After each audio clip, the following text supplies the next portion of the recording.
Another book we have this week is The Smallest Girl and in the Smallest Grade, written by Justin Roberts and illustrated by Christian Robinson. Here we are again. This is, I think, our third book that's illustrated by Christian Robinson. Remember, school's first day of school.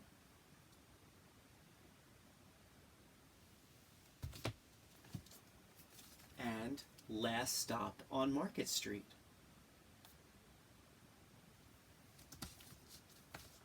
So throughout the year, we're going to be exposed to some illustrators who've illustrated, of course, because that's what illustrators do.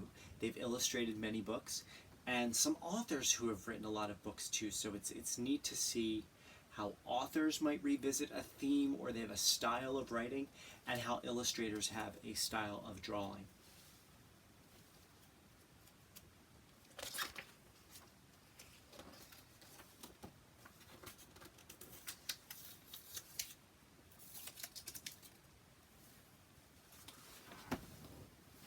Hardly anyone noticed young Sally McCabe. Take a look at this playground. Here is young Sally McCabe. What do we notice that's going on in this playground? Take a look at the expressions of some of these kids.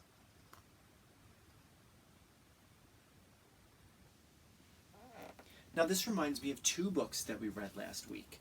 When we read Be a Friend with Dennis the Mime and the girl who was wearing daisies, she kind of reminds me of the girl wearing daisies, because as everything's going on around her, she's just still.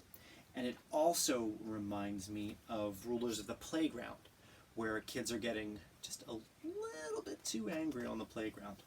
And school's first day of school. Remember when when the older kids say they hate school and the school reacts by wetting them with the water fountain? Kind of reminds me of this. She was the smallest girl in the smallest grade. I wonder what desk she's sitting at. See, you can barely see her. Smallest girl in the smallest grade.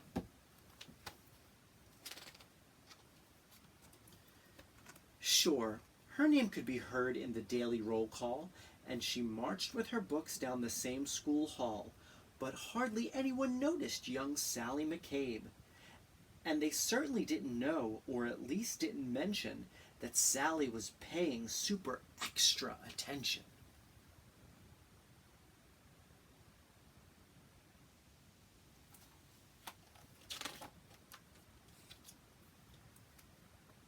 To the abandoned kite with the tangled string, to the 27 keys on the janitor's ring, to the leaves as they turned green to gold in the fall, to the time Tommy Torino was tripped in the hall.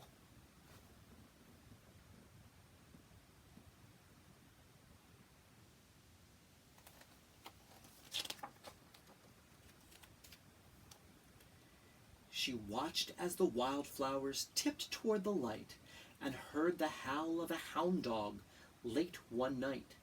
She was there when the stray cats who normally fought conducted a meeting in the church parking lot.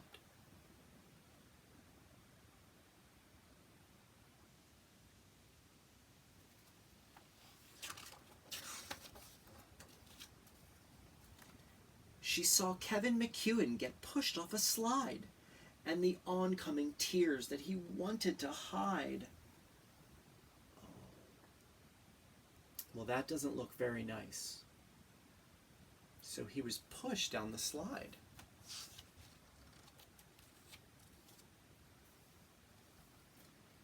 And she'll never forget that parent-teacher day when Billy's much larger father suddenly dragged him away.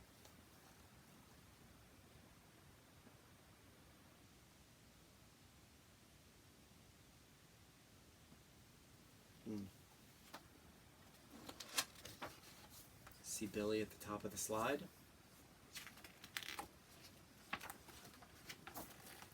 I'm guessing the parent-teacher meeting didn't go very well.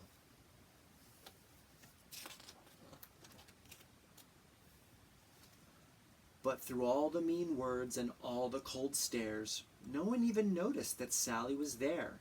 And they certainly didn't know, or at least didn't mention, that Sally was paying super extra special attention.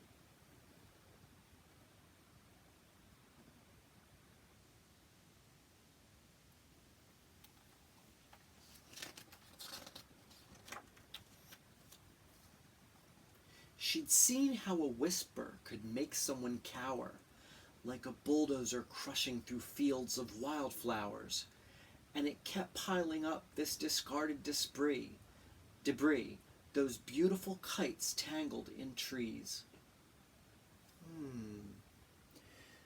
So what the author is doing here is what's called a metaphor, or a simile. So a simile is making a comparison using like, the words like or as. So a whisper could make someone cower, like a bulldozer crushing through fields of wildflowers.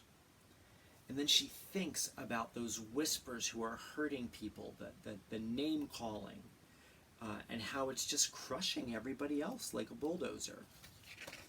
That's a simile. It's a comparison using the words like or as. I'm as tall as a tree. I'm as brave as a, remember when you made a comparison, a simile, with the book When You Are Brave? That was a simile. So on February 3rd at 11:29, Sally stepped straight out of the lunchroom line.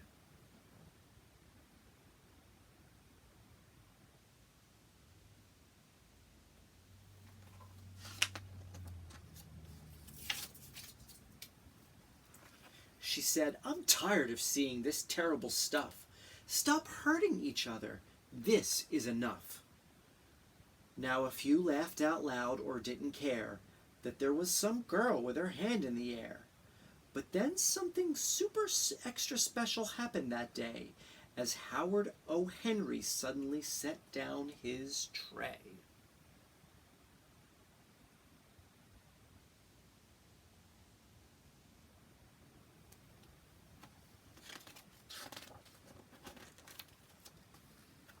There's another simile coming up. Remember, it's a comparison using the words like or as.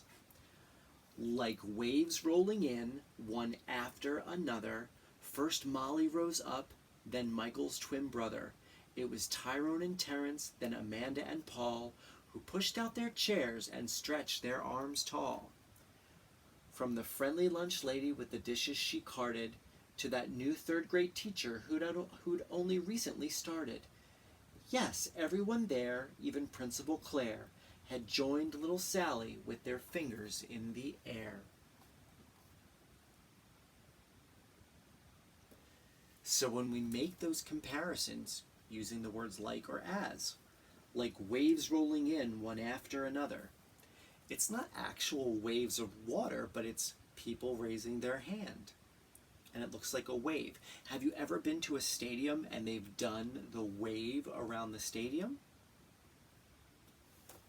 It's a great example.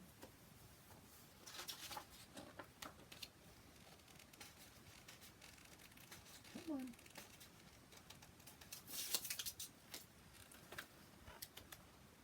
And though hound dogs were destined to howl at night, and most stray cat meetings would end up as fights, and kites would continue to get stuck in trees, they all felt for a moment like the janitor's keys.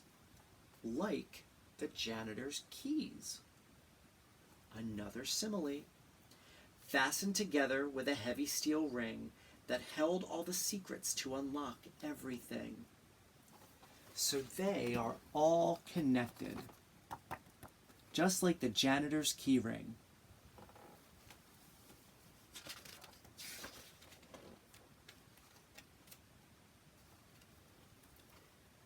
As the world returned to the way it was, Sally noticed the difference, as she usually does, when Billy paused briefly to open the door for Mrs. O'Connell and 17 more.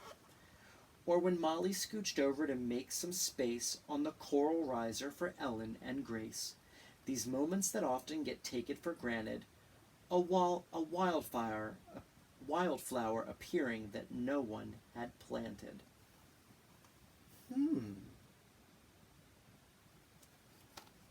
A wildflower appearing that no one had planted.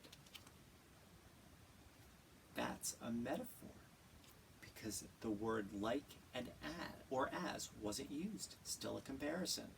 A wildflower appeared that no one had planted. Those moments of kindness, of just giving someone space, of holding a door for someone, those simple moments of kindness, just appearing like a wildflower that no one had planted. The swings soon resumed their rhythm and sway, and day turned to night, and night turned to day. People remembered and would quite often mention that Sally had been paying super extra special attention, and how the world could transform and a change could be made by the smallest girl in the smallest grade.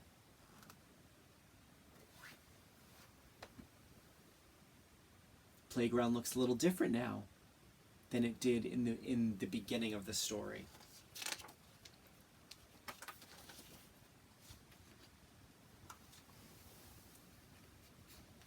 And I love the dedication at the end of the book.